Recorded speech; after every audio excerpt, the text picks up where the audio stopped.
Hello, how are you? It's been a while. It has been a while, but we had fun on our weeks off. I think I'll stop saying next week and just say next time. Next time, yes. Yeah, although I do want to record next week. Even though I'm going to go see a play, that's on Saturday, and I can do the notes and stuff on Sunday. Cool. I'm seeing a Noel Coward play. Ooh.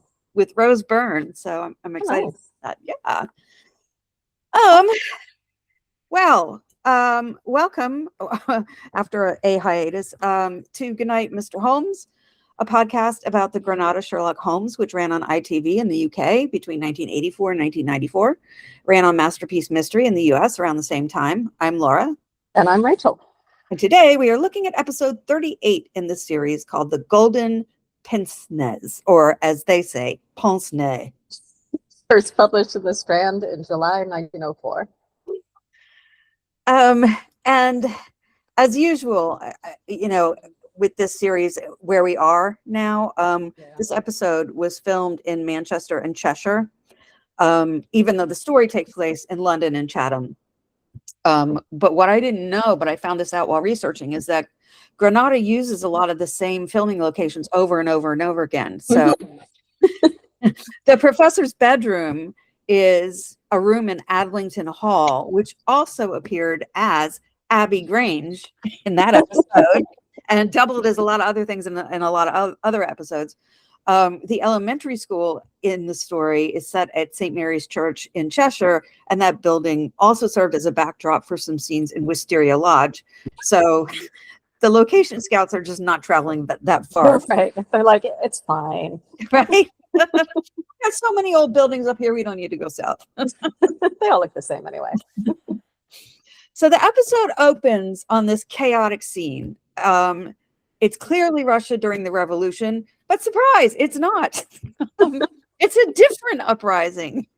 Yeah, there were actually a fair number of uprisings in Russia during the 19th century. Yes, these were taking place in the 1860s. Yeah, that's what I figured after looking them up. Yes. And hearing the age of one of the participants. Yes. Towards the end. Like, okay, it can't be the November uprising in the 1830s. No. But it also can't be 1917. No. Because the story was published in 1904. So we got soldiers on horseback whacking at people in crowds, and the streets are littered with the dead and injured. A woman is frantically rifling through scattered papers on a table as her door is being busted open. Bending the Willow notes that only 17 extras and 2 horses were used in this opening scene. It looks really busier. Yes. Yeah. Wow. Good job. Yes, right? A trio of soldiers enters the room. One of them places his hand on the woman's and presses down so hard that she howls.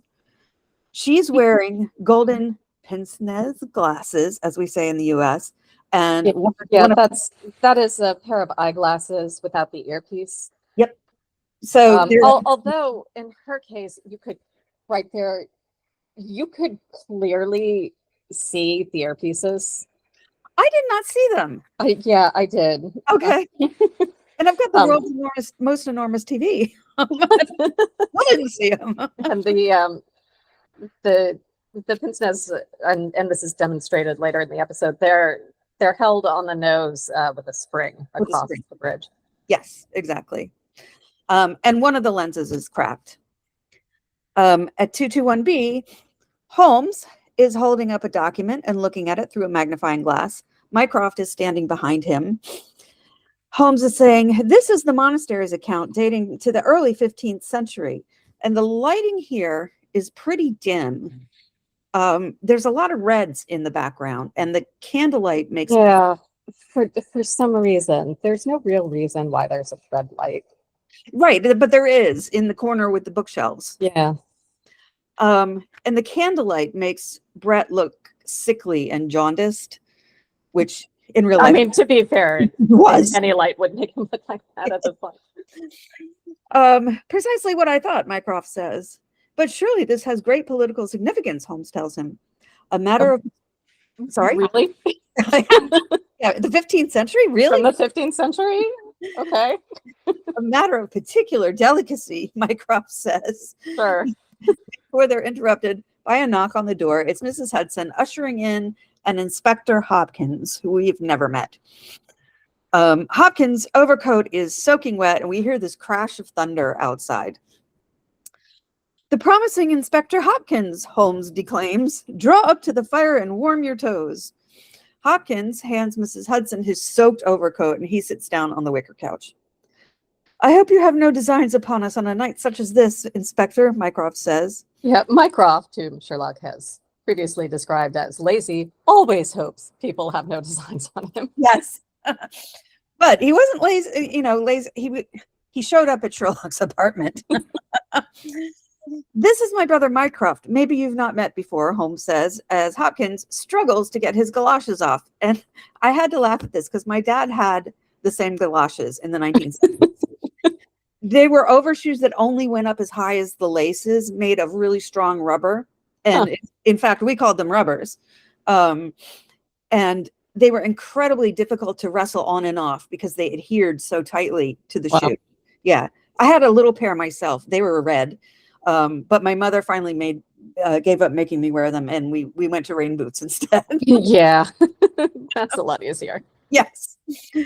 Mycroft inhales a bit of snuff as Hopkins comes over to him. May I shake your hand, sir? Mycroft looks perplexed. What? If you must. I love Mycroft. I mean, that Charles Gray. Hopkins sits back down again and hands Mrs. Hudson his galoshes. Mrs. Hudson knows a prescription of hot water and some lemon, Holmes says, and he's still holding the antique piece of paper. As opposed to Watson's usual prescription, which is brandy. Yeah, we'll get into yes, we'll get into that. I'll bring some up for you, Inspector, Mrs. Hudson says. It will help keep out the chill. Thank you, Mrs. Hudson. Where is Dr. Watson? Hopkins asks. Oh, in his surgery. This dreadful weather has produced a queue into the street, I'm told, Mrs. Hudson says. Well, they're wasting their time, Holmes says. Watson's only cure for any ailment is a Linus powder and a grated apple. Okay, this is an anachronism. Linus powder was actually named after Linus Pauling, the scientist, and was sold under that name in the 1960s. That's a little anachronistic, yeah. It's just ascorbic acid powder. It's vitamin C. And it's certainly not in the original story. And I was also like, this is kind of unkind of Holmes because we know he has a higher opinion of Watson's abilities. Yes. And to your point, I was fully expecting him to say brandy. Exactly. So Edward Hardwicke is not in this episode at all. It's the only episode where he was starring and was not in it. Yeah, where we have no Watson. Yes, he had a filming conflict.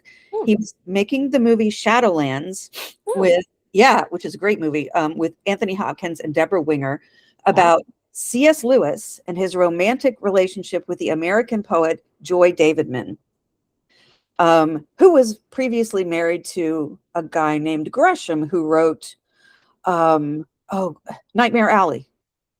Oh. He was a noir writer, yes, and Gresham was a horrific alcoholic. So Joy Davidman packed up her sons and fled to C.S. Lewis's. They've been corresponding, but she showed up one day. She pulled a Hans Christian Andersen. She basically did. But he fell in love with her. They married when she was on her deathbed, and then after she died, he raised her two sons. Wow. Yeah.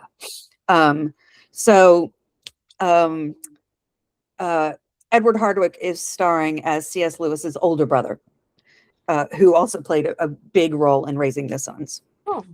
Yeah. I saw it on a retreat at a monastery, not a 15th century one, in Queens. Wow. Yeah. And Joy Davidman was a poet, and she's really worth knowing about, but she's, of course, forgotten in the shadow of the great men. Yeah. Anyway. Back to 221B, Mycroft chuckles and Mrs. Hudson scolds him. You know you're only saying that because you miss the doctor. And Don't you dare insult my only considerate lodger. Yes. Sherlock flaps his document, feeling stung, and offers Hopkins a cigar. It must be something important to bring you out in such a gale, Holmes says. Indeed. Did you see anything of the Yoxley case in the latest edition? I've seen nothing later than the 15th century today, Holmes says, waving the document at him. We've been studying a 500-year-old palimpsest, Mycroft says. A palimpsest is a manuscript, I'm quoting from the Oxford Dictionary, a manuscript or a piece of writing material on which the original writing has been effaced to make room for later writing, but of which traces remain. Exactly. So it's been used and reused, and there are layers of text to uncover. Palimpsest, Hopkins says, puzzled. Enough of the 15th century, Holmes says. You bring us news of the 20th. And he gestures at the newspaper that Hopkins is holding. Well, it's only a paragraph, and all wrong at that, so you've not missed anything. Hopkins hands him the newspaper. I'm relieved to hear it, Inspector, Mycroft snarks. And the other two men completely ignore Mycroft. And there's Brett, I think at this point he's against the fireplace. Yes. A rainbow on his, like a prismatic. Oh, wait, no, that's a little later. Is it? Yeah, that is a little later. It's like 5 lines of dialogue later. I'm going to complain about it now, though. Okay. Yes, it's a prism of some kind that's crossing his face diagonally. Yeah. It's weird. Yeah, the lighting is annoying in this episode. It is. Fun fact, this is what I studied in grad school, and the best lighting for both film and theater is the kind that doesn't draw attention to itself. You don't want to distract the audience's attention from the actors. Right. And this does anything but. I mean, exactly. Yeah, it is the story in a lot of ways. Yeah. It's down in Kent, 7 miles from Chatham and 3 from the railway line, Hopkins tells Holmes, as Holmes is shaking out the wet newspaper into its individual pages and throwing them on the floor. I was wired for at 3:15, got to Chatham at 5, conducted my investigation, was back at Charing Cross by the last train, and straight to you by cab. I looked up these distances, and that's about right, especially given that trains were slightly slower back then. But yeah. Yes. Which means you're not quite certain of your case, Holmes says. It means I can make neither head nor tail of it. There's no motive. Also means he didn't try. Yeah, well, yes. Motive, Inspector? What motive? The man is dead, there's no denying that, but I can see no reason between heaven and earth why anyone should wish him harm. And Holmes finishes folding up the newspaper, tosses all of it to the floor. He turns around, places a hand on the Reichenbach drawing that hangs above the fireplace. And I've noticed that he's been doing this more and more. Yeah. And then he turns to face Hopkins, and that's when the rainbow shows up for no reason. Yeah. And again, he didn't fall into the Reichenbach. No. This shouldn't be haunting him like that. No, it shouldn't. A few years ago, Hopkins begins, Yoxley Old Place was taken by an elderly man by the name of Professor Coram. He's an invalid, keeping to his bed half the time, the other half hobbling about the house on a stick or being pushed about the grounds by the gardener in a bath chair. And the gardener, he doesn't have a valet or anything? The gardener of all people? I know. But there's this lush, green garden with a lot of trees. And it's a brick mansion with large floor-to-ceiling windows.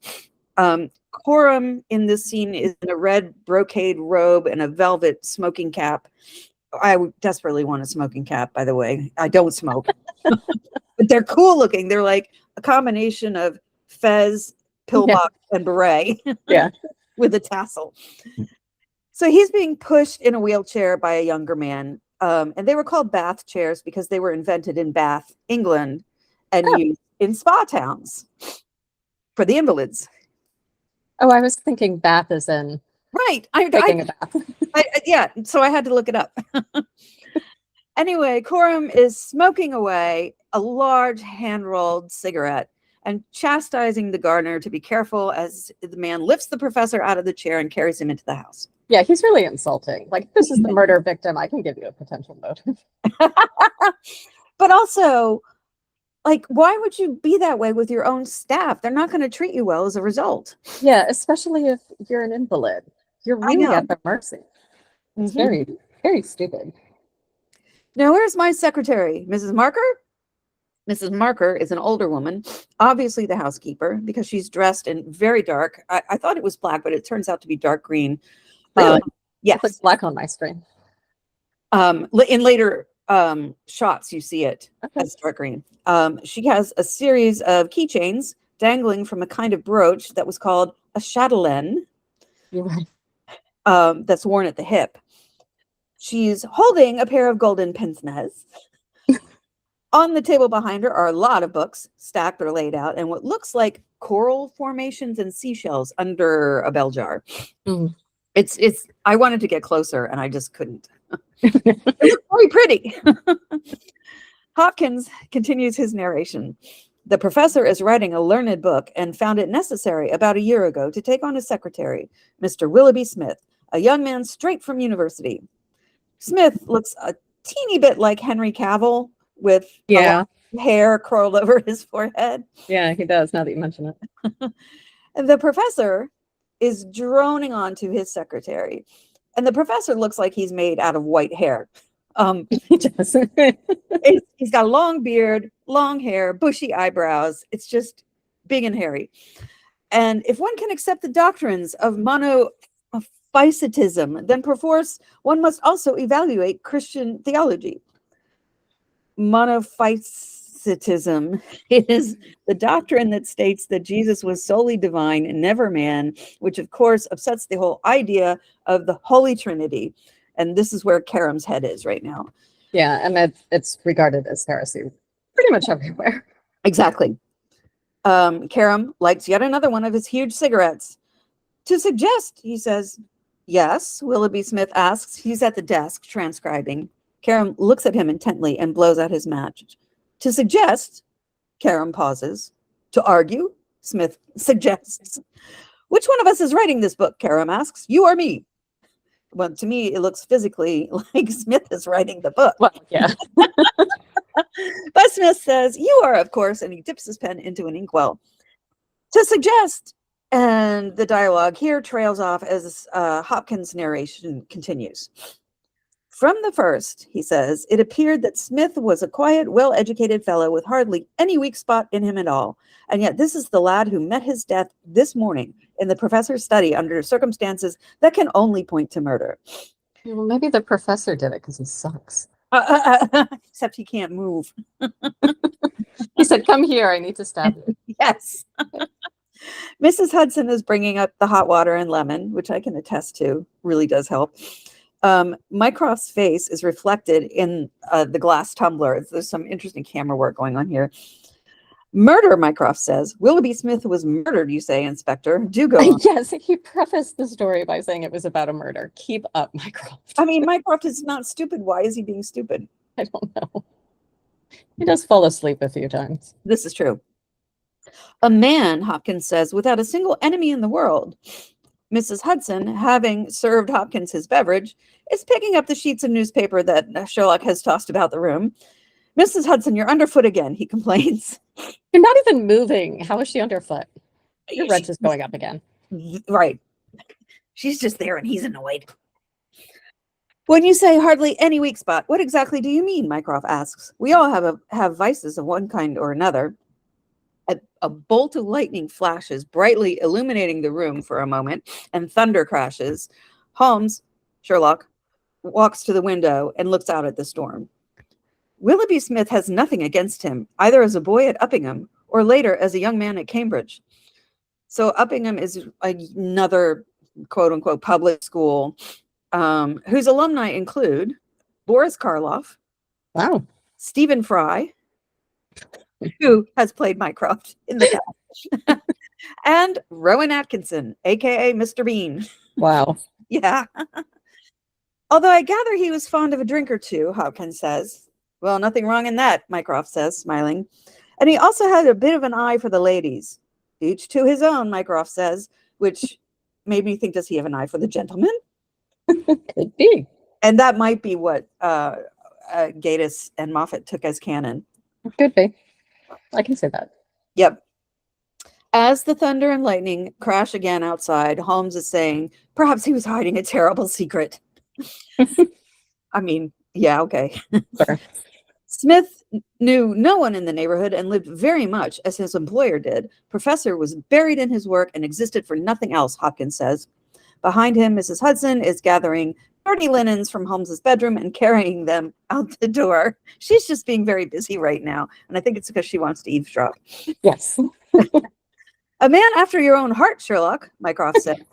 Well, at least Sherlock has hobbies, Mr. I belong to a club where no one speaks. Yes. Apart from the three people you have mentioned, who else can be found in the house? Sherlock asks. An elderly housekeeper, Mrs. Marker, and a young maid, Susan Tarleton. So who found the body? Holmes asks. The maid, Mr. Holmes. She said she was working in an upstairs room when she heard a cry. And we hear a man screaming and see a pool of blood, which frankly looks like plastic. Yeah, I have a note that the blood looks wrong, like too orange. And it's got a texture, like it's not soaking into the rug, or it doesn't look wet. Yeah, it's just lying on top of it. A piece of plastic. Yeah. And some kind of sharp instrument like an ice pick on the floor. She says by the time she got to the study, Smith was lying on the floor, fatally wounded. And we see that the maid lifts her bloodied hand to her face, beginning to sob. She grabs a carafe of water and throws it on Smith's face. He turns his head to expose a very large wound at his jugular. The maid continues sobbing as Smith raises up a hand and claps her firmly on the side of the face. Stop, she cries, and he pulls her face towards him and whispers in her ear. The professor, it was she, Smith says. And he gives a final convulsion and dies in her arms as Mrs. Marker enters the room. The maid is prepared to swear that those were his exact words, Hopkins says. Professor, it was she, Holmes repeats. I've drawn up a rough plan that should give you a general idea of the professor's study and also the various points of the case, which seem to be essential. Hopkins lays out a floor plan. How is this all not waterlogged? He's got a newspaper. He's got a floor plan. It's raining cats and dogs. How is he? Yeah. Anyway, he lays out the floor plan of the ground floor of the house on the desk in front of Holmes. As you can see, there are two corridors which lead from the study. One goes directly to a door at the back of the house. The other goes straight to the professor's ground floor bedroom. Two corridors at a 90-degree angle, joined at one end outside the study. And Holmes points at the map. Now, assuming the assassin entered the house, how did he get in? Hopkins asks. Undoubtedly by the garden path in the back door, Mycroft says, which gives direct access via the corridor to the study. And the camera's panning over these scenes in the house. And I was just really taken by the red wallpaper. Yeah. And the green painted moldings. There is so much red in this episode. And we're only 8 minutes in at this point. And it continues. Yeah. And he must have made his escape along the same lines. For of the other two exits from the study, one was blocked by the maid as she ran downstairs, and the other goes straight to the professor's bedroom, Hopkins says. Could not the assassin have made his escape from the study window? Mycroft asks. Locked, sir, from within, Hopkins notes. It was an excellent opportunity to put your theories into practice. I directed my attention at once to the garden path, which was saturated with recent rain. No footmarks could be found on the path, but there could be no question that someone had passed along the grass border that lines it, and that he'd done so in order to avoid leaving a track. You found footmarks there? Mycroft asks. Not exactly, but the grass was trodden down, and it could only have been the murderer, since neither the gardener nor anyone else had been in the area that morning, and the rain had only begun during the night. At this, Holmes applauds. Bravo, Inspector. I knew you'd appreciate my reasoning, Mr. Holmes, Hopkins says. And Holmes sits down at his desk looking over this map, this floor plan. These tracks in the grass, he says, were they coming or going? It was impossible to say. There was never any outline, Hopkins says. The thunder crashes again. Holmes jumps up and goes to the window again. Pouring rain and blowing a hurricane ever since, he cries. And as soon as he says that, we get a flash again to the back path and the mud in it. And I see footprints in the mud. Like, I don't know what the inspector's problem was. Well, they were cameraman footprints. They don't count. Mm-hmm. Remind me, after we're done recording, this is all reminding me of a book called The Merchant of Menace. Oh, wow. That's awesome. Have to tell you about. Okay. All right. They'll be harder to read now than the palimpsests, Mycroft comments. So, Inspector, what did you do after you made certain that you made certain of nothing? Holmes's voice is full of disgust. Well, really, Mr. Holmes, I think I made certain of a good deal, Hopkins protests, putting away his little notebook in his waistcoat pocket and coming over to Holmes's desk. Someone had entered the house cautiously from without, and then there's the dying man's own words, and finally, there was a very important piece of evidence found clasped in his right hand. Hopkins pulls out a handkerchief and begins unwrapping it. It is a pair of golden pince-nez. Their lenses are uncracked. Willoughby Smith had excellent sight, Hopkins says. There can be no question these were snatched from the face of the person or the assassin. Holmes takes the glasses from Hopkins, completely obliterating whatever fingerprints might have been on them, and holds them up to the window. As the lightning flashes again, his face looks positively Lon Chaney-like. He's got deep shadows around his eyes. The rest of his face is slicked with makeup. The flashing light through the lenses of the pince-nez, it's obliterating his pupils. It's a really freaky sight. He looks like a 1930s horror monster. He stretches the pince-nez and puts them on, measuring with his hands where the lenses begin to correct sight. He feels the cord that holds them when they're not being worn, and he smells it. The person you seek is a woman, he pronounces. No kidding. We know that from the victim's statement.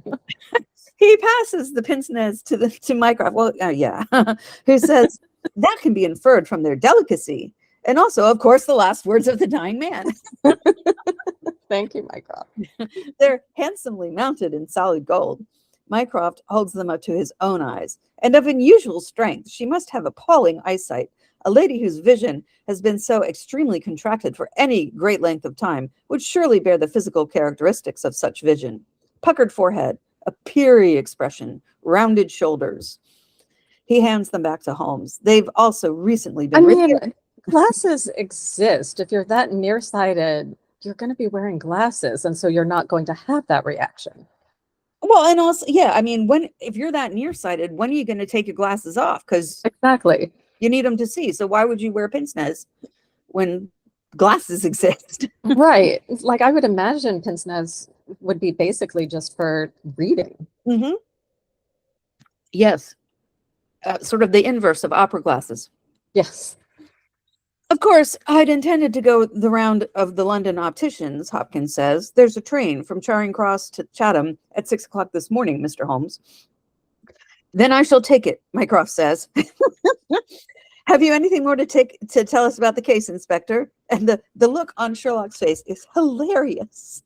Yeah, he's like, oh, no, that's fine. I don't need the money for this case. Just barge right in. My landlady doesn't keep erasing my rent or anything. And he's grinning at Mycroft, like, Mycroft going somewhere?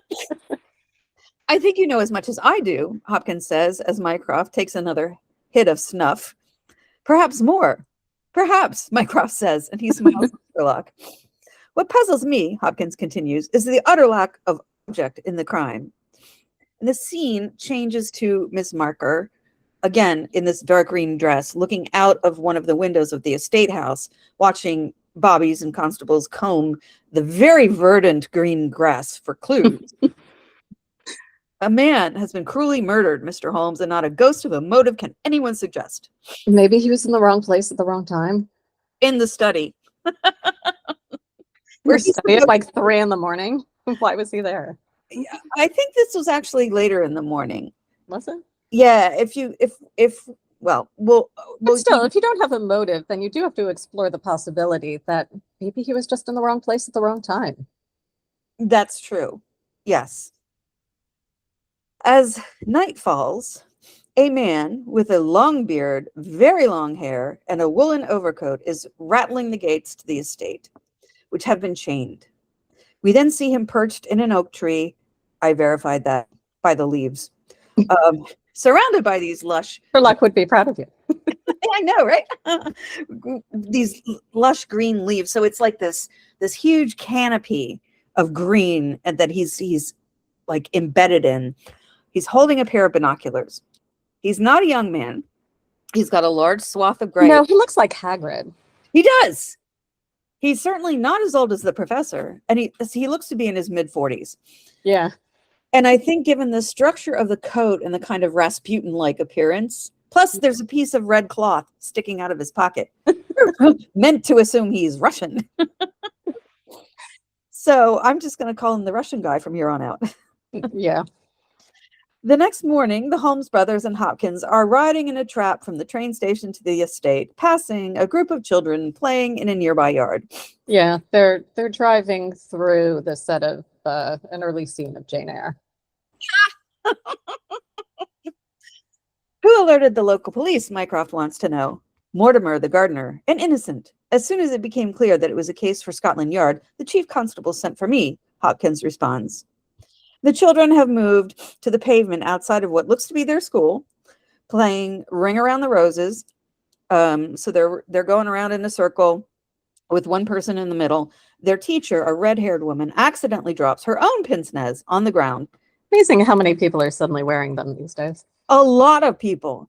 And she nimbly picks them up before the students can step on them.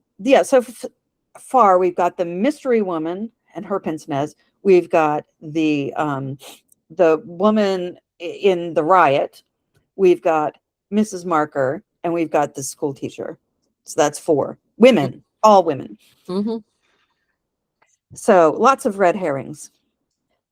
At Yoxley Old Place, Sherlock lets himself in via the garden door in the back and is immediately confronted by a constable. It's all right, constable. These gentlemen are with me, Hopkins says, bringing up the rear with Mycroft, and they proceed to the study, where Holmes picks up what looks like an ice pick. Except it's not. Apart from this lethal paper knife and the pince-nez, he says, has anything been removed or rearranged since yesterday morning? And he continues contemplating the paper knife, which in the US we call a letter opener, which is still stained with Smith's blood. No, Holmes, everything is exactly as it was. And the body?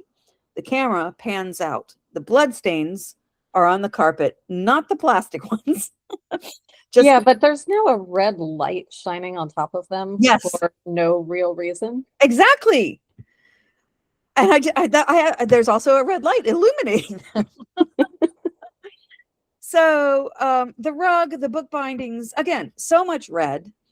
Even the furniture is stained cherry. The body fell here, Hopkins says, taking the paper knife from Sherlock and gesturing to the blood-stained rug. The wound was in the right side of the neck, and here he makes a jab with the knife at himself, and then he lies down on the rug forwards. Excellent, Inspector, Sherlock says. And this bureau? The professor assures me that nothing is missing. I'm satisfied that no robbery has taken place. Sherlock pulls out the roll-top lid and sees that by the lock there are a lot of deep scratches in the wood. Why did you not tell me about this scratch, Hopkins? Well, I'd noticed it, of course, but you'll always find scratches around a keyhole. I literally laughed out loud at that. I will say, no, but honestly, you'll never find a sober man's watch with them, never a drunk man's without them. Well, okay, so my car. But it's like that, what is it? Who is it? Peter Holmes? Yes. Catch of that scene where Watson's like, it's a small hole. Of course there are scratches around it. Exactly. No, I mean, and I was going to say my car, right? I have an old-fashioned key that you insert. I don't have a push-button start. Oh. And there are scratch marks around it because I'm inserting it blind, right? I'm looking out at traffic and I'm, so yeah. Not a drunkard. Yeah, when I come back from grocery shopping, I'm carrying something heavy on my shoulders, and then I've got a bag of groceries slung over my shoulder, and then there's something else in the other hand, and I'm carrying my keys with it to unlock the door, and I don't always get it in there. No, at once, especially when it's dark out. Yes. Yep. Absolutely. Mycroft comes over to look. It looks recent, he says, peering with the magnifying glass. There's the varnish, too, like earth on either side of a furrow. He straightens up. Oh, like a scratch? Is it significant? Hopkins asks. It's Fowler's magnifying glass, Sherlock. Yes, Mycroft says offhandedly. This exchange is anything but offhand. He gave it to you? Sherlock asks. Yes, Mycroft says. If I give. Sherlock inhales deeply. I want a series of Sherlock and Mycroft solving crimes together. Exactly. And then and every once in a while, they just bitch at each other about stuff like this. Exactly. His mouth twitches. How ironic. Excuse me. Because, of course, Mycroft rarely goes anywhere and would not have much of a use for a magnified glass. There is a great series told from the point of view of Mycroft Holmes by Kareem Abdul-Jabbar. Oh, yeah. Who is a Sherlockian. Yeah, they're very good. They are very good. And he's like, he used to read Sherlock Holmes in the locker room and then read around Sherlock Holmes. Like I'm pretty sure has read the entire annotated. Yeah. He's big time Sherlockian. There's a book by, I think it's called Sherlock Holmes: My Life and Crimes by Michael Hardwick. It's it's fiction. It's a non-canon. Yep. Fiction book, and he has Sherlock remembering his childhood with Mycroft. They would play games, and every time it looked like Mycroft would lose, he would suddenly remember this rule that would allow him to win. And that just struck me as the best description of Mycroft. Yes. And it's also typical of brothers and sisters. Yeah. Because there's always a rule you can invoke. Mm-hmm. I may have done it myself. Repress those memories because I'm the oldest. Yeah, so I know what you mean. But Sherlock pushes past Hopkins and Mycroft and he goes to the table near the windows. Who is the last person to enter the room before Willoughby Smith and his murderer? I was. Mrs. Marker comes into the room, still in her dark green dress. Sherlock invites her to sit down, but she says, I prefer to stand, as any good housekeeper would. You're not supposed to sit down in the master's rooms. You've probably heard of Mr. Sherlock Holmes, Hopkins says. She shakes her head. No. It's really not important, Sherlock says. Clearly lying. Mycroft takes yet another hint of oh my God. Mycroft, get a nicotine patch or something. I know. And he's like sniffing very loudly. Yes. You were in this room before Willoughby Smith was murdered. About a quarter of an hour before, she says. Why? Sherlock's question is sharp and suspicious. I am the housekeeper, Mr. Holmes, she says. I try to keep this study as clean and as tidy as possible. Not that you noticed the difference. Were you alone in here? I was alone. I never come in here while the professor's at work. As far as I know, Mr. Smith was upstairs in his room at the time. So you didn't see him at all, Mycroft asks. Not until after he was been. She breaks off. The music grows mournful and suspenseful. I'd finished my homework in here. I was preparing the professor's lunch when I heard it. And we reenact Smith's death, complete with scream, but from Mrs. Marker's point of view. She's looking at Smith in Susan's arms and Susan's tear-stained face. By the time I reached the study, Mr. Smith was dead, she says. Then you were obviously too late to hear his last words, Sherlock says, walking around behind her to the door into the corridor. I heard nothing except that dreadful cry, Mrs. Marker says. Wake up, Constable! Sherlock yells into the corridor. Mycroft, by the way, has clearly fallen asleep. Yes, he has. He turns back to Mrs. Marker. What did you do then? I went straight to the professor's room. He was horribly agitated. He'd heard enough to know that something terrible had happened. Sherlock slams down the lid to the desk very loudly, and Mycroft flinches. Did you dust this bureau this morning? Sherlock asks. I did. Did you observe the scratch by the lock? Sherlock asks. He's kind of being mean to her, like he suspects her. Yeah. I did not. Of course you didn't, Mrs. Marker. Your duster would have swept away and those scraps of varnish. And where's the key?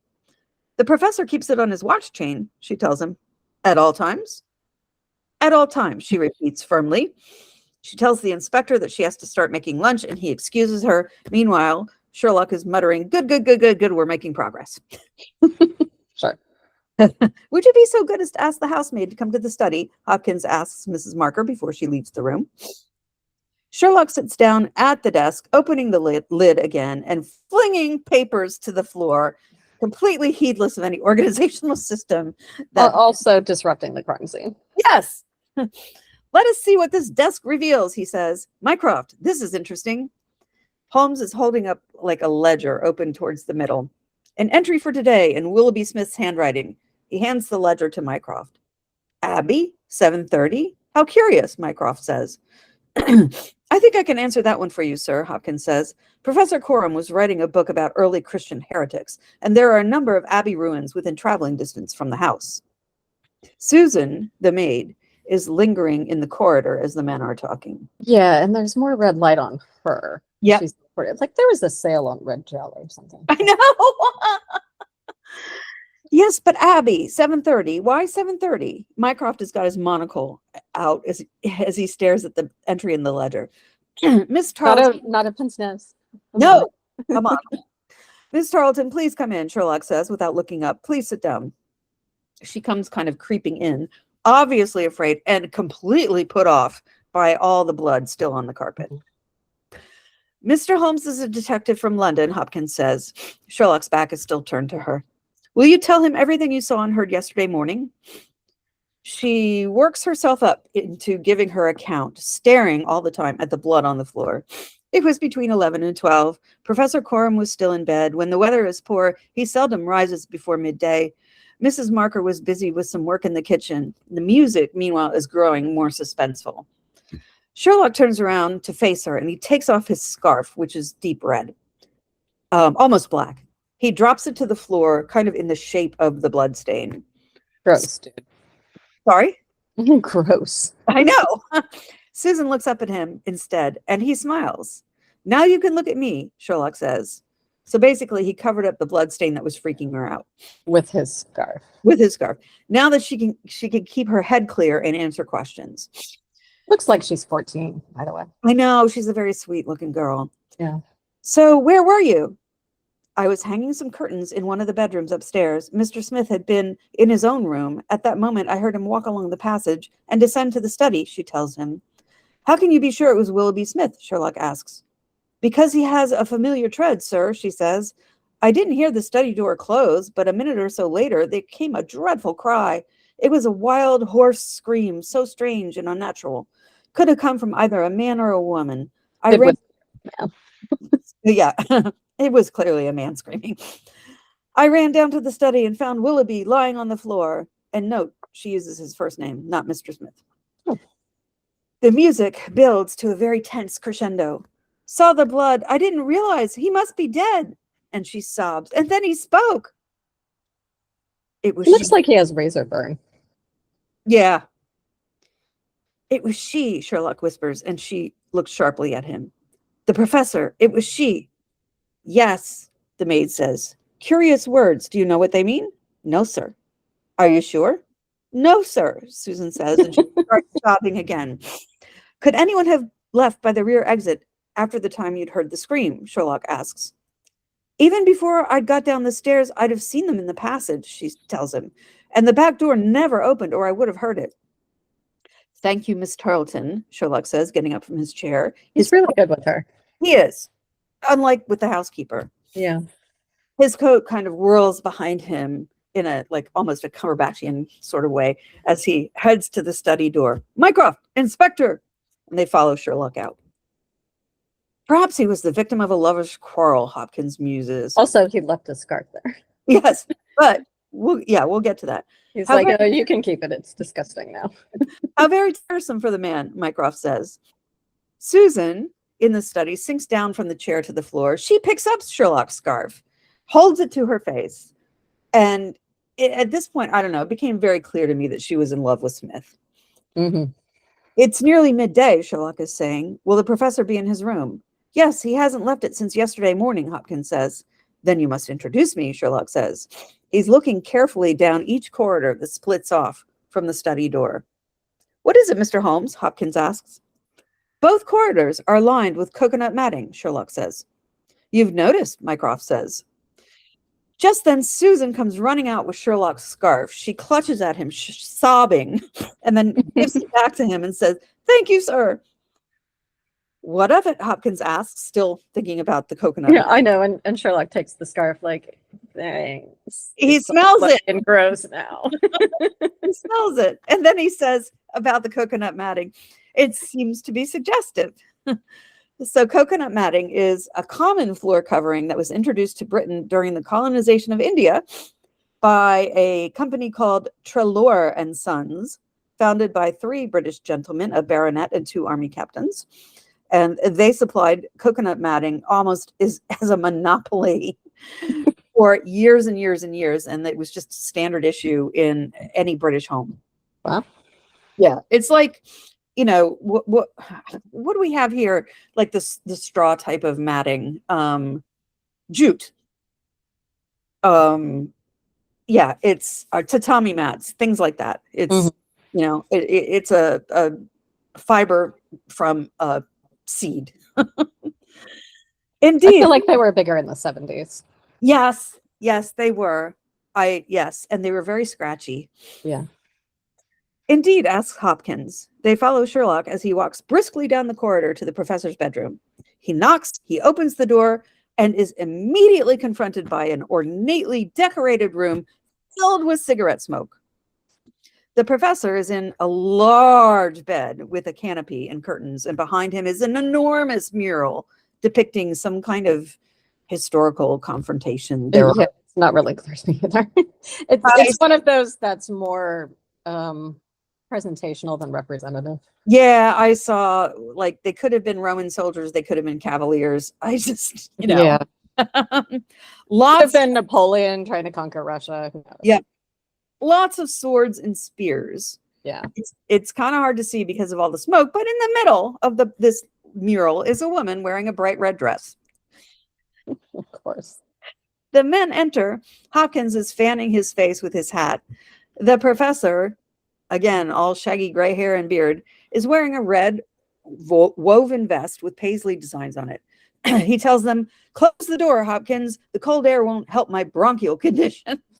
Neither will smoking. This much. I mean, he never stops smoking. Hopkins closes the door. One of you gentlemen must be Sherlock Holmes, says the professor. This is my brother Mycroft, Sherlock says, gesturing. Are you a smoker, Mr. Holmes? The professor asks. His bed is cluttered with papers of all different sizes. Sherlock smiles and scoots over to the bed. I have few other vices. He bends over the incense burner, which is also filled with tobacco. Alexandrian, he says. Yes, pray, take a cigarette. In addition, there's a hookah on the table. Like every conceivable possible. Yeah. I have them specially prepared by Ionides. Sends me 1,000 at a time. Well, Ionides is I just have a note that they're Egyptian cigarettes. Oh, yes. It's a fictional tobacconist. But, you know, Alexandria has a lot of Greek crossover. Mm-hmm. So, I mean, Alexander the Great. Yeah. Anyway, the professor says, I grieve to say, so he gets 1,000 at a time. I grieve to say that I have to arrange a fresh supply every fortnight. Smoking 1,000 cigarettes every 2 weeks. They're never going to get the smell out of this place. Yeah. Isn't he renting it? Sorry? Isn't he renting it? Didn't they say? Yes, he is. And he's completely polluting it. Yeah, I'm sure the landlord will be thrilled. Sherlock lights the cigarette that he's offered and he inhales enthusiastically.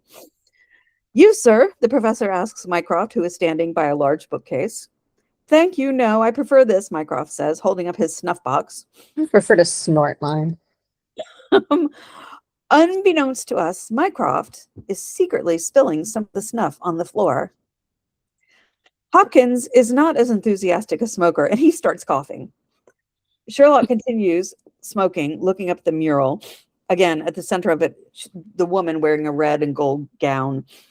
The professor says, tobacco in my work, that is all that is left of me. Tobacco in my work. Now only tobacco. Who could have foreseen such a terrible catastrophe?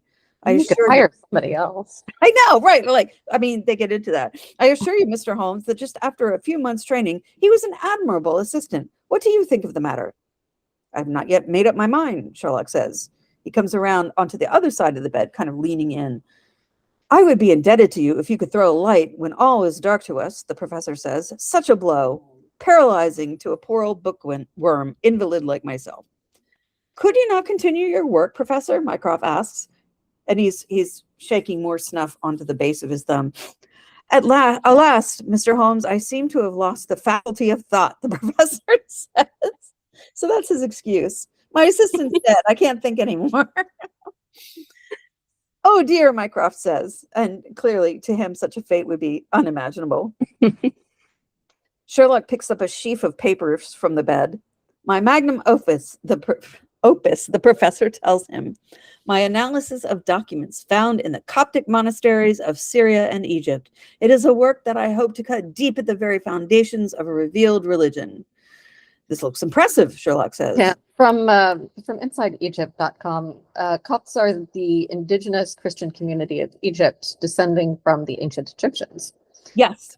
They form a significant portion of the population with a rich heritage that combines ancient traditions and Christianity. I'm quoting from the site up. Like, Copts adhere to the Coptic Orthodox Church, which was established in the 1st century AD, making it one of the oldest Christian communities in the world. And Coptic monasteries flourished in Egypt from the 3rd century onwards. They also have their own cross. Yeah.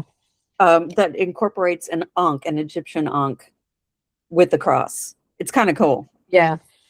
Yeah, I learned about the Coptics, God, in confirmation class, which my father taught. That's pretty cool, though. It is cool, yes. And there's been a lot of writing that came out of the early Coptic church. A lot of interesting, the professor's pursuit was not made up in his head. Yeah. There were these heretical writings coming out. I mean, we call them heretical. To the Coptics, they were not. And the Coptics also extended down into Ethiopia. So there were Christians in Ethiopia as well, which, I mean, it's just, anyway, it's religious history I love. Yeah. This looks impressive, Sherlock says. But with my enfeebled health, I don't know that I shall ever be able to complete it, the professor says, without my assistant. Sherlock turns to him, staring. I don't want to trouble you with a lengthy examination, he says, and the music begins growing tense again. The professor keeps smoking. His fingers are stained yellowish brown. They're disgusting. Yeah. Simply to ask you what Willoughby Smith meant by his last words. The professor, it was she. Susan, Karam says, and Sherlock nods. A country girl, Mr. Holmes, you must be aware of the incredible stupidity of that class. Sherlock gives a little cough at this. Yeah, he does not like this unlikable man. No! I fancy the poor fellow muttered some incoherent words, and she twisted them into a meaningless message. Sherlock tosses the papers back onto the bed and sits down on the sofa. There's a large sofa at the end of the bed, and he seems vaguely dissatisfied. You've no explanation yourself of the tragedy, Mycroft asks. Possibly. I breathe this only among ourselves. Possibly suicide, the professor says, lighting, yet again, another cigarette. I'm like, he makes chain smokers look like amateurs. Young men have their hidden troubles, Mr. Holmes, an affair of the heart, perhaps, which we have never known. It's a more probable supposition than murder. And I'm like, stabbing yourself in the jugular with a knife doesn't seem like a logical way to kill yourself. But, you work with what you've got. And what of the pince-nez, Mycroft asks. The camera, at this point, zooms in on Karam's face. A fan? A glove? Glasses? Who knows what article may be carried as a token, treasured, when a man puts an end to his life? Why would you be carrying somebody else's glasses? Somebody else's reading glasses. That's really mean, actually. Exactly. Speaking as a visually impaired person myself, if someone decides he's in love with me and he wants to take my glasses away, I'm going to hunt him down and get them back. Seriously. Sherlock stubs his cigarette into a nearby ashtray. I must get out of here, he says, and frankly, I was feeling the same way. Possibly, I speak as a child, the professor says. It seems to me that Willoughby met his fate by his own hand. Sherlock, Mycroft, and Hopkins leave the house and walk around the grounds of the estate. Mycroft is saying, Willoughby Smith was murdered. He did not commit suicide. Yes, I agree, Sherlock says, quickly entering a small, I think, summer house. Like a gardening shed. But it was more than that. It was one room.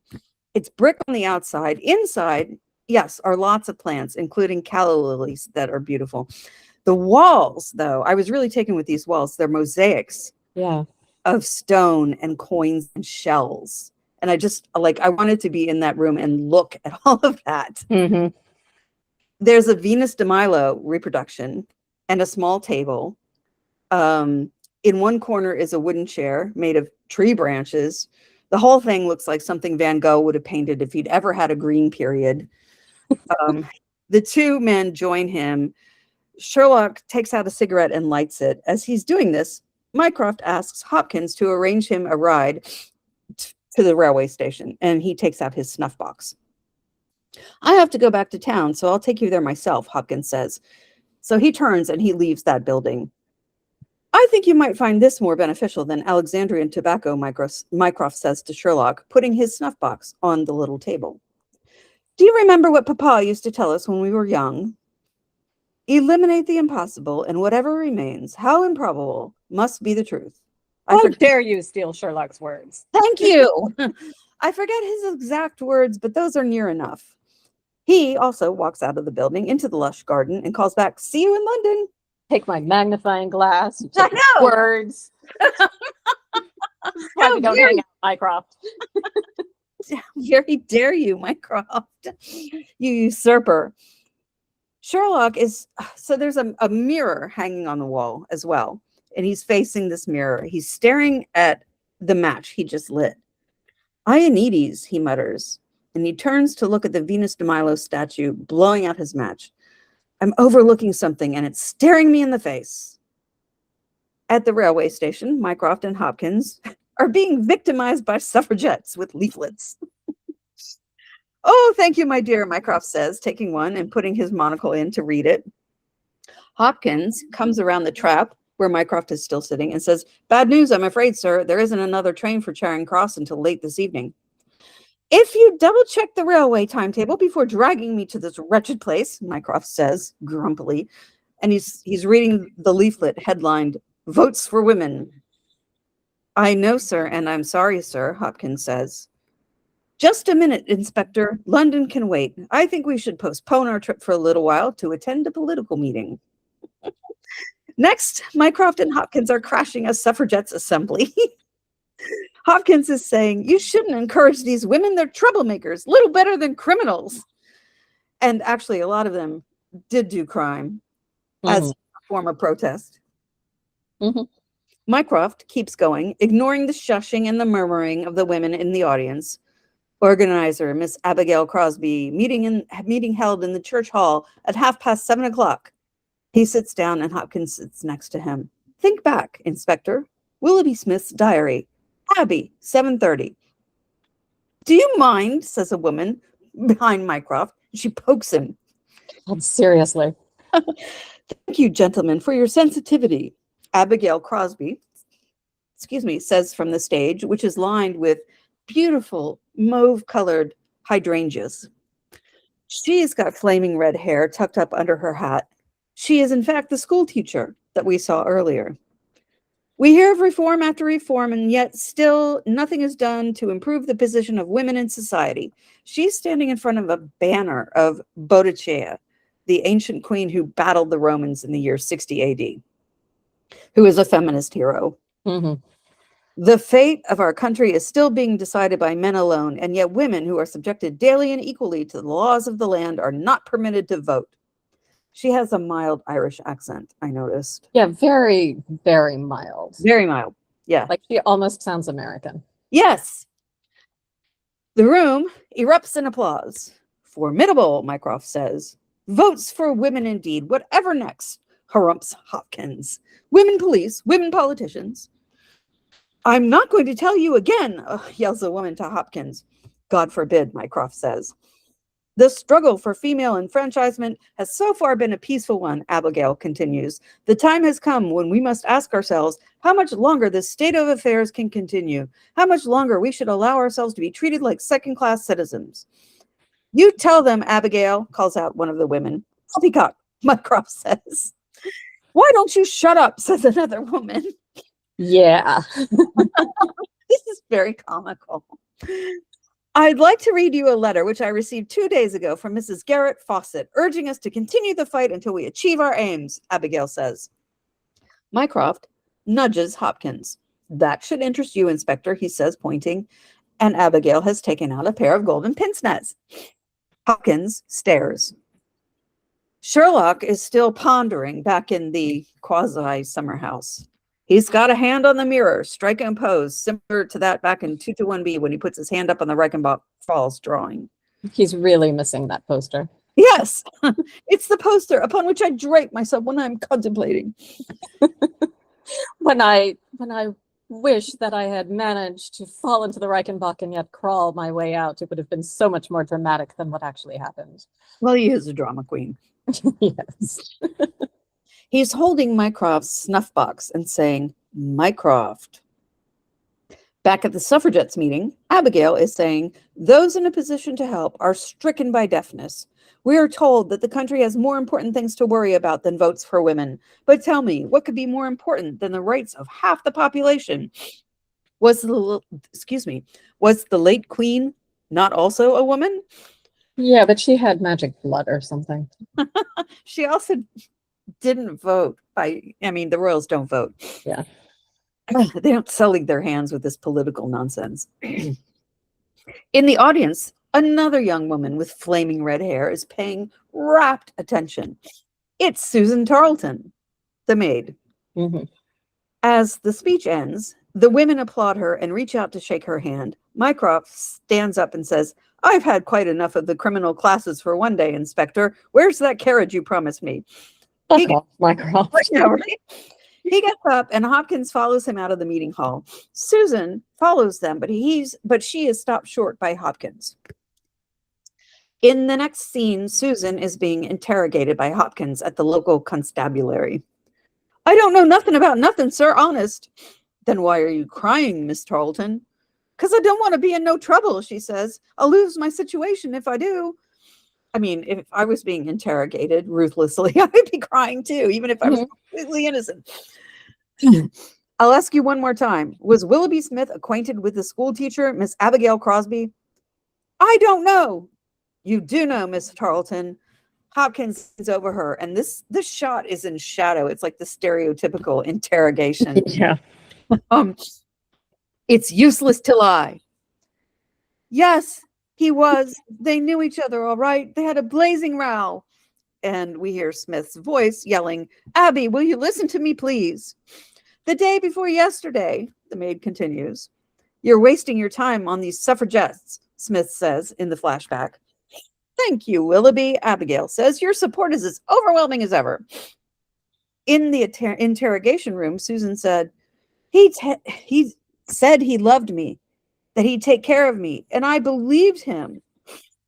Flashing back again, Willoughby is at the meeting hall after one of Abigail's speeches, and he's grabbing at her as she says, don't touch me. Susan is watching. She's unseen by the couple, so she's having her love betrayed in this moment. I'm just trying to make you see reason. You're spending all this time with these people you barely know when you should be building a life with me. And he grabs her by the shoulders. Why are you doing your own things when you could be paying attention to me? Oh my God, it never ends. It's the same today. Yeah. Take your hands off, Abigail says. God knows half of them are the lowest of the low. They are not the sort of people that you should be mixing with. This is my life, Abigail retorts. What I choose to do with it and who I choose to do it with is my business. No one is going to stand in my way. Do I make myself clear? If that's what you want, Willoughby says, his face falling. I know exactly what I want, and at the moment, it doesn't include you, Abigail says. Smith, because you cannot say that to a man, grabs her roughly by the face. That's what emancipation does for a woman, is it? Yes, it makes us not settle for pathetic men. Exactly. Oh my God. But, so many men can't stand to hear that. Yeah. It drives them crazy. Mm-hmm. Yes, we would rather live alone and drink our red wine and watch Netflix with our cats. Oh my God. Yeah, that would be better than life with you. Yes. Absolutely. 1,000%. Abigail winces. You've been drinking. I told you not to come near me when you've been drinking. What makes you turn down a good offer of marriage, a chance to be really happy? Smith asks.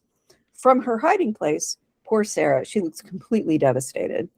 Instead of a miserable blue stocking. And I mean, decouple those two words, right?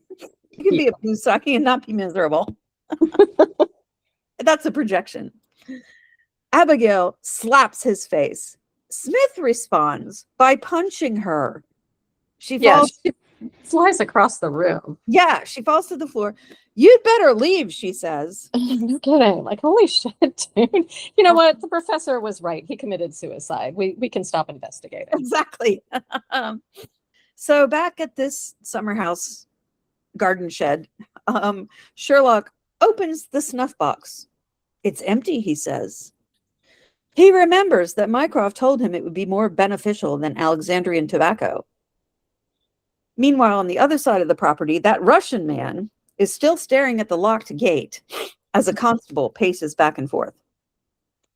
Sherlock leaves the summer house, whatever, lost in thought, and walks out among the very green trees. I mean, my TV is like exploding in green. Back at the train station, the children in the nearby schoolhouse gather at the window to watch as Abigail, their teacher, is arrested and pushed into the paddy wagon. Back at Lowood Academy, we're watching the teacher be arrested. Sorry, repeat that. Back at Lowood Academy. Yes. Yes. Lowood.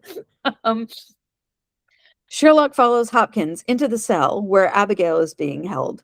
She's wearing, this scene was really wild to me. She's wearing a red shawl, paisley. She's playing with a spider. Sherlock comments, nothing wrong with her sight, meaning the spider. Hopkins introduces them, and Sherlock turns around to face her. The inspector has no doubt explained the state of things to you, and you know the seriousness of your condition. Do you have anything to say in your defense? Only that I am innocent of the crime of which I am accused, she says. But you did know the deceased, Hopkins asks. Is that also a crime? And again, the colors are a big focus, with her red hair, red shawl, pink blouse, wide red belt, and she's sitting in a red chair. This has to be deliberate on the part of somebody. Somebody really liked the color red. We were close friends, she continues, until Sherlock asks. I meant more to him than he did to me. I realize that now, but for all the world, I would not have wished him any harm, Abigail says. I like her. I do too. The inspector informed me that you had a violent quarrel with Willoughby Smith the day before he died, Sherlock says. I mean, violent quarrel? He punched her. Yeah. There were harsh words spoken on both sides, she says, but with good reasons. You're giving him too much credit. I know. She's kinder than she ought to be. She straightens up in her chair. You probably know that I'm an active member of the women's suffrage movement. Willoughby believed, selfishly, I think, that my future way of life and my liberty were at great risk. I reassured him that our campaign here was as peaceful as may be. And she takes a folded piece of paper out of this wide belt that she's wearing. I have no wish to break the law in order to change it. She unfolds the paper. It's a small poster of Boadicea with the words, Women's Fight for the Vote on it. Unless, she says. So Sherlock goes back to Yaxley Old Place to visit the professor in his bedroom. Regarding the bureau in the study, does it contain anything which someone might wish to steal? He asks the professor. Nothing of value that I know. Family papers, letters from my poor wife, the professor says, taking his watch chain out of his pocket. Diplomas from universities that have done me honor. Have the key. You can look for yourself. He takes the key off the watch chain. He tosses it at Sherlock, who's sitting by a large bookshelf. Sherlock goes to catch it and misses. It falls to the floor.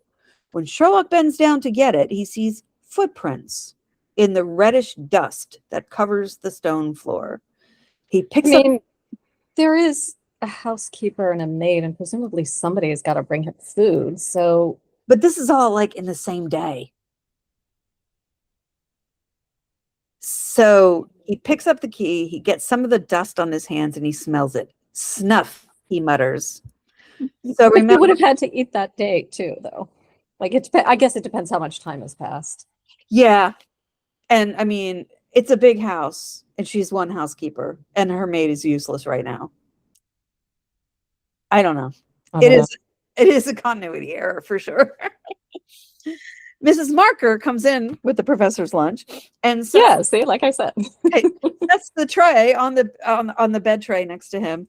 Sherlock goes into the dining room where Mrs. Marker serves him lunch, but he's not eating. Not hungry, Mr. Holmes. Those cigarettes don't help your appetite, she says, as she's clearing the table. For the same reason, no doubt, that the professor returns to the kitchen more food than he eats, Sherlock says. And he turns to the tray that Mrs. Marker has retrieved from the professor's room. He lifts up the dome cover from the plate. The plate is completely empty. So the food's being eaten. Mm-hmm. If tobacco suppresses the appetite, and it is a notorious appetite suppressant, then by whom? Hopkins returns to the manor house when the professor suddenly falls out of bed. Hopkins helps him to a chair, and the professor says, "Am I to assume that there have been further developments, Inspector?" "So I'm told, Professor," Hopkins says, sitting on the sofa at the end of the professor's bed. The professor is sitting on a chair, not in the bed. "I fail to see, Mr. Holmes, how I can be of any further assistance to you," the professor says, lighting his brilliant cigarette of the day. "I have forged and tested every link of my chain, Professor Karam, and I'm sure that it is sound," Sherlock says. "What on earth is he talking about?" the professor says to Hopkins. 2 days ago, a woman entered your study. She came with express intention of taking certain papers which were held in your bureau. She has a key of her own. We see a woman in a black coat pulling off red leather gloves, fishing a key ring out of her bag. She goes to the desk and unlocks it, jiggling the key in the lock and scratching the wood around it. She rifles through the papers, finds a batch of letters, holds them up to her face. We don't see her face, but we do see from behind that she's wearing a pair of golden pince-nez. Your own key does not have that slight discoloration, Sherlock says, which the scratch made upon the varnish would produce. She came, as far as my evidence will tell you, without your knowledge, to rob you. Sherlock hands the professor's key back to him. But surely, having traced this lady so far, you can also say what has become of her, the professor says. I shall endeavor to do so, Sherlock says. In the first place, she was seized by your secretary. She stabbed him in order to escape. It was an unhappy accident, but I am convinced that the lady had no intention of inflicting so grievous an injury. And we see a flashback where the woman stabs Willoughby and he grabs the pince-nez off her face. That's very slowly. Yes, very slowly. And there's blood everywhere. It is not a woman we have seen so far in this show. Mm-hmm. Horrified by what she had done, she ran wildly away from the scene of the tragedy. Unfortunately for her, she lost her pince-nez in the scuffle. She ran down the corridor, which she imagined to be that by which she had come. Both were lined with coconut matting and, as an aside, had the same wallpaper. Only when it was too late did she understand that she had taken the wrong passage and that her retreat was cut off. And we see Susan Tarleton coming down and entering the study as this mystery woman backs down the corridor in horror. What was she to do? She could not go back. She could not remain where she was. She must go on. She went on. I'm pretty convinced that's a Beckett reference. I can't go on. I must go on. I will go on. I'll go on. The professor cackles at this. All very fine, Mr. Holmes. You mean to say that I could lie in that bed and not be aware that a strange woman had entered my room? Of course you were aware of her, Professor, Sherlock says, climbing a small step stool by the bookshelf where he had been sitting earlier. You recognized her through this haze of your existence. You spoke with her. You helped her to elude the police. You're mad, the professor says. I helped her to elude the police? Where? Where is she now? And the music at this point is intensifying.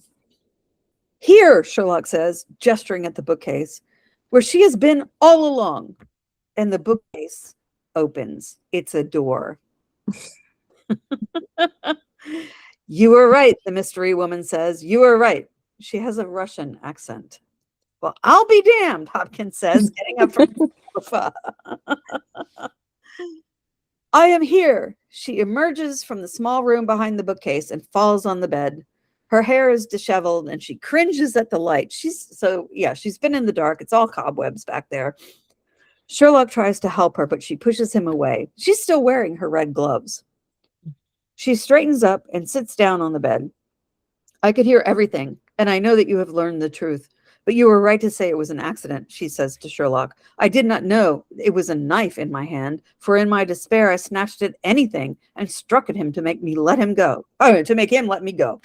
I didn't mean to commit murder, just grievous bodily harm. I was just trying to get out of there.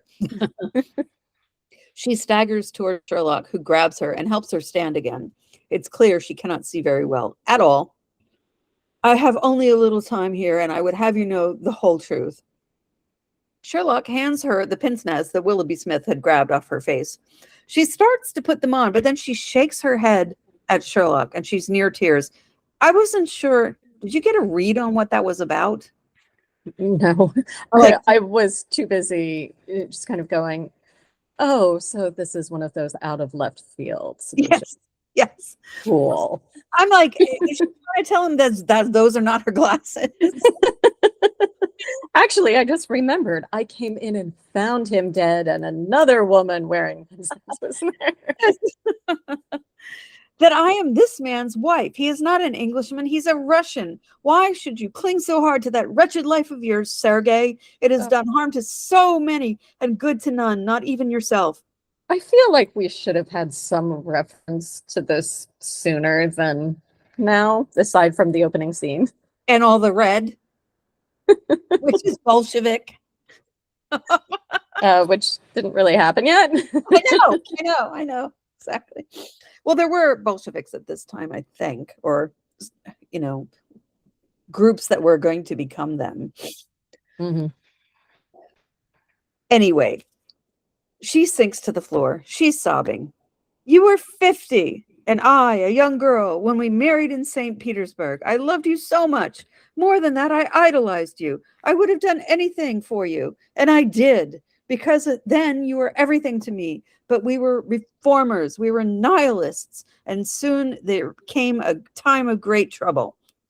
So there, like we were talking earlier, there was a famous uprising, the November uprising in 1831, but she says he was 50 when she last saw him, so that's a little too old. Yeah. There was an uprising in 1864. Yes.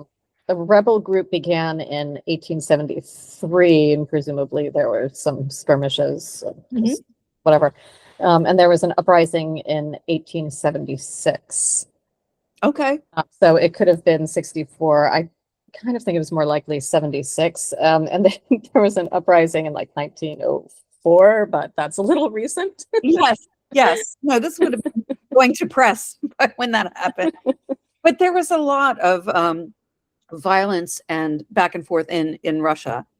Yeah, there actually was in a lot of European countries throughout the 19th century. The reason England was fairly stable during that time, and I think we mentioned this in a previous episode, was because England had a tendency to just deport its troublemakers. Yes. They went to Australia and Canada. I think I read somewhere that, was it the IRA, actually, Irish nationalism actually started in Canada? Oh, wow. I didn't know that. I think so, yeah. Because they shipped, that was where they shipped the troublemakers. Oh my God, that's incredible. Wow. Okay, cool. I love history. I would have to confirm that it was specifically the IRA, but yeah, it was one of those very famous movements. Cool. Well, we're back at the skirmish that started this episode. There are guns waving in the air, men on horseback, people attempting to raise a red flag with Cyrillic on it. Our mystery woman, whose name is Anna, is wearing a red cloak. Soldiers are shooting. She's calling out for Sergei. He's kind of out of the fray, leaning up against a building, smoking. A man turns to him and says, "No, Sergei, no more deaths, no more." But with the end of his cigarette, Sergei lights the fuse of a bomb and hurls it into the crowd. There is a huge explosion. People are left lying on the street, injured or dead. This is where we came in. Anna and the crowd run, and Anna falls down. A young man with dark hair and a dark beard approaches her. It's the Russian man who's been stalking around Yoxley Old Place. Even though he looks exactly the same age. Yeah, except for that gray streak of hair. As Anna starts to get up. "Where is Sergei?" she asks. "Forget your husband. He has betrayed us all," the man says. "No." "Yes, Anna, we are betrayed." Anna continues the story. "We were all arrested upon your confession. Some of us went to the gallows and some of us to Siberia. After 20 years, I was released. You," she says to Sergei, "came to England with your blood money and lived in quiet ever since, knowing well that if the Brotherhood ever found out where you were, not a week would pass before justice would be done." And again, see the Russian man still staring at the locked gates to Yoxley Old Place. He's putting on a pair of gloves and looking very menacing. "I'm in your hands, Anna," Sergei says. "You were always good to me." She laughs at this and turns to Sherlock. "My brother, Alexei, was noble, unselfish. He hated violence and wrote many letters trying to dissuade us from such a course. These letters would have proved his innocence." And she turns back to Sergei. "But you stole them from me and hid them. So Alexei was sent to Siberia, where he is even now." And she starts sobbing.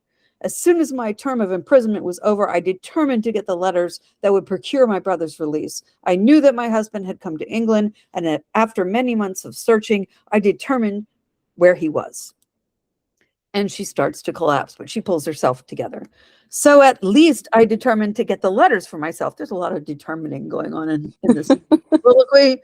And also, we don't really care that much because we're just learning about any of this. We've just met this woman. I know, and like Here's the backstory, and you're like, okay, I don't care. Right. I mean, Alexei, yeah. Sure. "I had just removed them from the bureau when the young man seized me, the same young man I had met earlier that morning when I asked him where Professor Coram lived, not knowing that he worked for him." And there's a flashback. We see Anna meeting Willoughby on a bridge near Yoxley Old Place. It feels like this is a flashback to an earlier scene, except this was not an earlier scene. Yeah, the editing is a little weird. Yeah. In this episode. "And he must have told the professor about you," Hopkins says. "The professor, it was she," Sherlock repeats. "When he had fallen, I ran, but I came to the wrong door and found myself in this room." She looks at Sergei. You talked of giving me up. I showed you that if you do, your life is in my hands. If you gave me to the law, I would give you to the Brotherhood." She's crawling along the floor towards Sergei, looking up at him. "That as our lives had once been bound to one another in marriage, so our destinies would forever be entwined." And she's right up in his face at that point. He speaks in Russian to her, which is not translated. Then he says, "It is finished. It never began. You had your meals served here, so she would share your food. It was agreed that when the police left, she should slip away into the night and never be seen again," Sherlock says. Anna holds out the bundle of letters to Sherlock. "These are the letters that will save my brother's life. Take them to the Russian embassy." She falls to the floor, dead. A small blue bottle rolls out, and Sherlock picks it up and smells it. "Poison," he says. So did she take the poison or did he poison her? They are never clear on that. Because I feel like it should have been that he poisoned the food and just gave it to her. Because he wasn't eating anyway. And if, I think he did poison her. But the way it's filmed, it really seems like it was suicide. I know. Yeah. Oh, wait, no, it is treated like suicide, That actually. makes no sense. No, it doesn't. It doesn't at all. But, a, a, a woman who acts cannot be allowed to live. Apparently. Ugh. Hopkins. There's a non-canon Sherlock Holmes novel that describes Russian novels as books in which nothing happens for 300 pages, at which point someone's aunt dies. So, this reminded me of that. Yes. Hopkins closes Anna's eyes. Sherlock, holding the letters, stares at Sergei, who grimaces at him. Back at 221B, Mrs. Hudson comes in to restoke the fire and hands Sherlock a letter. Delivered by hand, Mr. Holmes. Thank you, Mrs. Hudson. Sleep well, Sherlock says. He opens the letter. It's Diogenes Club letterhead. We hear Mycroft's voiceover reading out the letter. It was clear to me from the strength of the spectacles that the wearer must have been almost blind without them, and I therefore considered the hypothesis that she remained within the house. You might say it was elementary. I wanted to throw something at my TV at that point. Oh, by the way, don't mention the snuff to Watson. Tell him you dropped cigarette ash or something. Leave me out of it. But why on earth did the wretched woman feel compelled to take her own life? She'd achieved her purpose, Sherlock says aloud.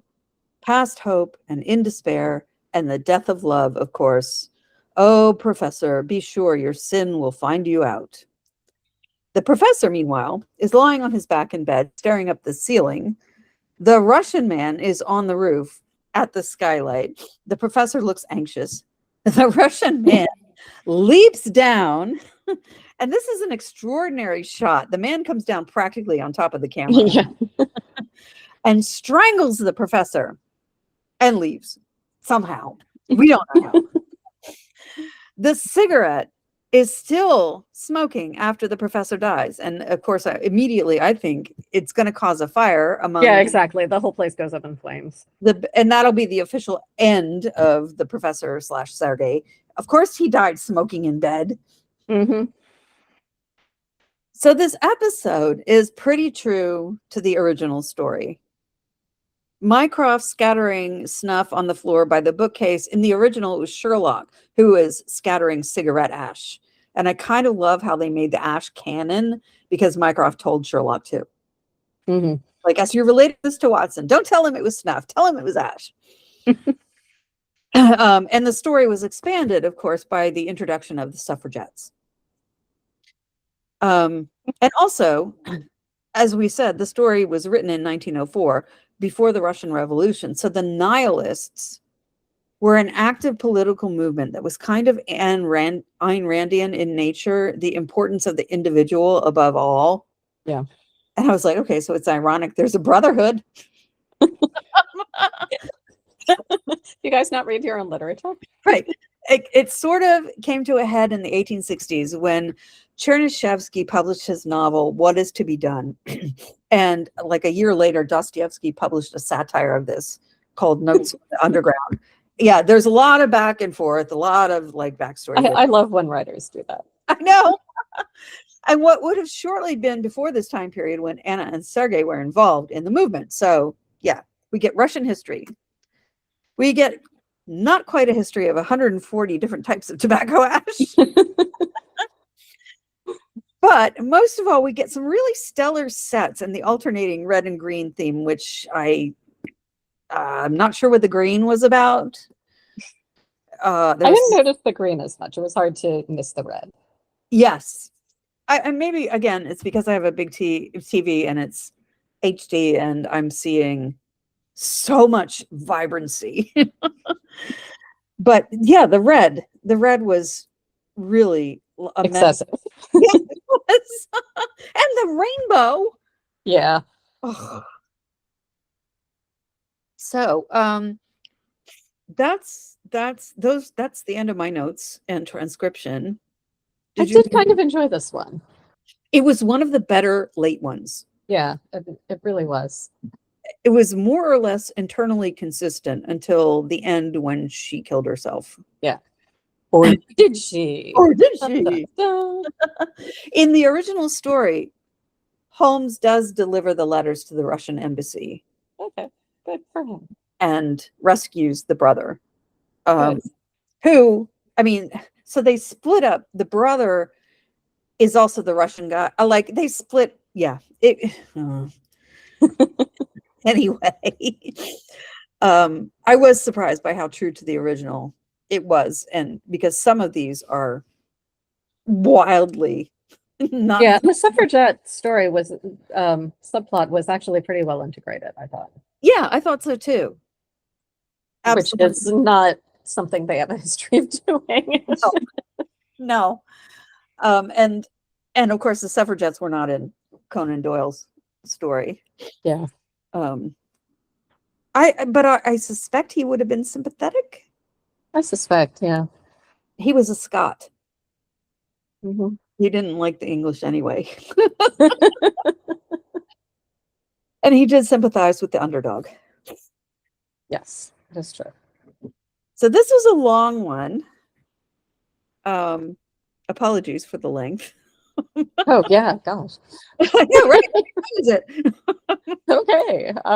That's all from us this week. It better be.